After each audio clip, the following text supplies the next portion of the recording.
Tanggal 6 saya naik meja, tanggal 9 mereka memecat saya dengan secara lisan diumumkan di dalam media karena permintaan seluruh anggota KAI.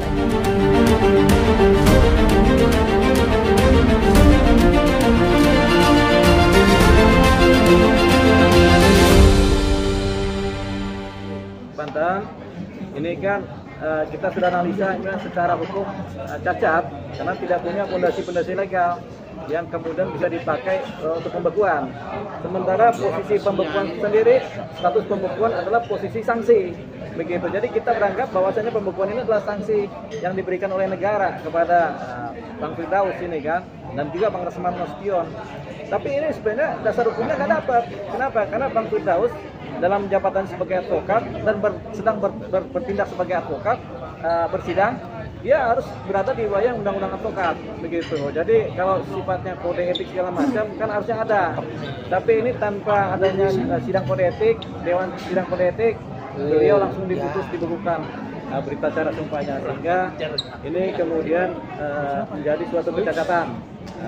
Kalau kita pakai mekanisme undang-undang advokat ini cacat. Nah, yang kita kemudian mengajukan terhadap hal-hal ini, kita ajukan uji material di wilayah Mahkamah Konstitusi, di mana yang kita uji adalah undang-undang advokat bertentangan tidak dengan Undang-Undang Dasar 45. Itu kan kuncinya. Termasuk juga penyimpangan yang dilakukan itu di Undang-Undang advokat bertentangan dengan Undang-Undang Dasar 45, dan kita menemukan memang ada beberapa pertentangan dan kecacatan hukum. Jadi kita ajukan permohonan uji material di pasal 7 ayat 3 dan pasal 8 ayat 2 Undang-Undang Nomor 18 Tahun 2003 tentang advokat, disandingkan pertentangannya dengan pasal 1 ayat 3, pasal 27 ayat 2 dan pasal 28D ayat 1 Undang-Undang Dasar Negara Republik Indonesia tahun 45. Jadi itu yang kita ajukan.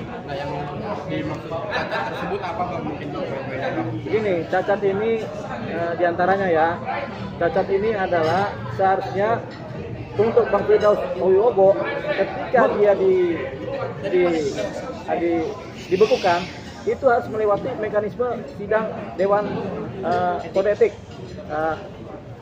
advokat, lembaga advokat kan. Tapi itu tidak ada. Jadi ada satu pasal yang dilanggar, harusnya ada sidang, tidak ada sidang. Gitu, main putus saja. Tidak ada proses tanya jawab, dasar-dasar atau motif-motif dari perilaku yang dilakukan di persidangan, tapi langsung diputus bersalah saja, begitu kan. Ini bukan putus bersalah, tapi langsung dibekukan berita acara sumpahnya. Ini sama dengan sanksi, dianggap bersalah dan diberikan sanksi. Tapi mekanismenya tidak prosedur. Karena mekanismenya harusnya kan lewat sidang etik, tapi tanpa sidang etik diputus saja sebagai sesuatu yang kemudian bersalah dan melanggar undang-undang advokat yang dibekukan, begitu. Jadi ini yang kita ujikan material karena ini kan terkait dengan hak hidup, hak profesi dari seorang Bapak Firdaus Wibowo yang kemudian dilanggar oleh negara. Jadi itu tadi. Kemudian timbul kerugian. Apa itu kerugian? Sehingga beliau tidak bisa berprofesi sebagai pengacara, mencari pekerjaan sebagai pengacara, dan ini merugikan secara material maupun formil. Jadi sampai sekarang Bang Firdaus sendiri masih belum bisa melakukan sidang tersebut ya Bang? Ini kan berdasarkan kepatuhan kita terhadap hukum yang diputus. Tentunya kita, Bang Firdaus tentu tidak semena-mena langsung ikut sidang atau apa juga, kan ini harus diuji dulu kan, begitu kan.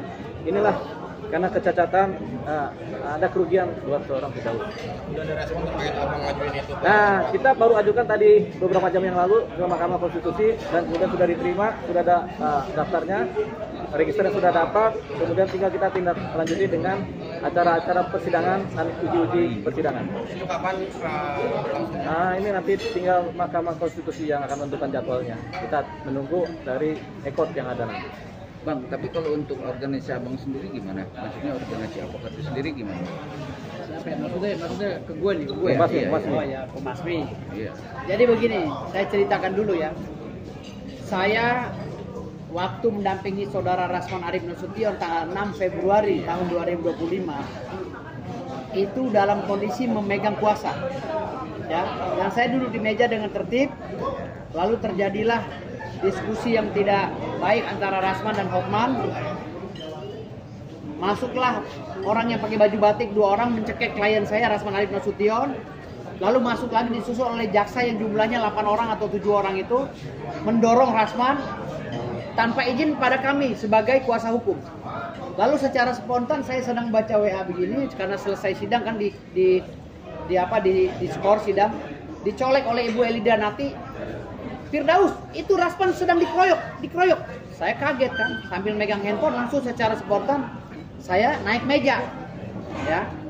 Lalu tanggal 6 Februari itu di hari Kamis, tanggal 9 Februarinya di hari Minggu, Saudari Siti Jamilah Lubis ya, yang mengaku sebagai Ketua Umum Organisasi Kongres Advokat Indonesia, memecat saya dengan dasar katanya permintaan dari seluruh ketua DPD KAI di seluruh Indonesia.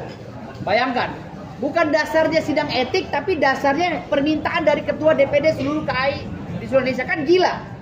Hah? Bukan dasarnya Undang-Undang 18, tapi dasarnya dari permohonan seluruh anggota DPD KAI. Oke, kalau memang permohonan dari DPD KAI tanggal 9 itu kan hari Minggu. Harusnya kan mempunyai sahwat dong KAI ini yang dipimpin oleh Siti Jamilah Lubis ya, mempunyai sahwat dan tindakan profesional untuk menerapkan hukum yang akan diterapkan kepada advokat anggotanya kan gitu. Tetapi ini mereka semena-mena tanggal 6 saya naik meja, tanggal 9 mereka memecat saya dengan secara lisan diumumkan di dalam media karena permintaan seluruh anggota KAI katanya, yang diwakili oleh Ketua DPD seluruh Indonesia yang saat itu sedang ada acara kongres di Bandung. Lalu dari hasil visual lisan tersebut dijadikan acuan oleh Mahkamah Agung untuk mengintervensi Ketua Pengadilan Tinggi Banten agar mengeluarkan surat penetapan pembekuan saya. Ya, di tanggal 11. Bayangkan, penetapan pembekuan saya di tanggal 11, tanggal 10-nya sudah diumumkan. Suratnya belum keluar, tanggal 10 sudah diumumkan saya dibekukan dan dilarang sidang di seluruh pengadilan yang ada di seluruh Indonesia. Dan surat pemecatan saya dan pembekuan saya tidak pernah diberikan sampai sekarang oleh KAI dan Mahkamah Agung. Ya. Akhirnya tanggal 13 Februari, setelah tanggal 11 saya dibekukan, tanggal 13 Februari Dirjen AHU mengangkat saya sebagai Ketua Umum Organisasi Advokat Permbasmi, Perkumpulan Badan Advokat Solidaritas Mereka Indonesia. Bedanya di dalam seminggu itu ada 3 peristiwa penting. Bayangkan, dalam seminggu loh. Dalam seminggu pemecatan oleh KAI, pembekuan oleh Mahkamah Agung, pengangkatan sebagai advokat oleh Dirjen sebagai Ketua Umum. Bayangkan. Karena dia masih waras. Mereka pokoknya yang nggak sah yang di Mahkamah Agung. Makanya Dirjen AHU masih waras, Menteri Hukum masih waras, makanya diangkat saya sebagai Ketua Umum Advokat. Jadi pemecatan saya itu nggak sah karena tidak melalui proses sidang etik sesuai dengan apa yang dituangkan di dalam pasal 7, pasal 8 Undang-Undang Advokat Nomor 18 Tahun 2003. Jadi setiap yang tidak sah akan menjadi cacat formil di dalam penerapannya. Dan yang lebih tragis lagi, setelah saya cek di Dirjen AHU, ternyata Saudari Siti Jamilah Lubis tidak terdaftar sebagai Ketua Umum KAI Kongres Advokat Indonesia. Yang terdaftar masih almarhum Indra Sanun Lubis. Kan ini menjadi hal yang luar biasa ya dalam penerapan hukum ya, khususnya di dalam proses penegakan hukum advokat ya yang berkaitan dengan kode etik. Jadi ini hal yang luar biasa dalam pembekuan saya, sehingga banyak kawan-kawan saya profesor, doktor yang menyarankan saya untuk langsung bersidang. Karena tidak ada nomenklatur di dalam surat penetapan saya. Setelah saya ketahui 7 bulan ini, ya setelah 7 bulan pembekuan saya baca, saya dapat juga dari online pembekuan itu. Saya baca ternyata tidak ada pelarangan saya untuk sidang. Gitu, tidak ada sama sekali pelarangan di dalam surat penetapan itu bahwa Firdaus tidak boleh sidang. Jadi ini akal-akalan Profesor Sunarto selaku ketua Mahkamah Agung.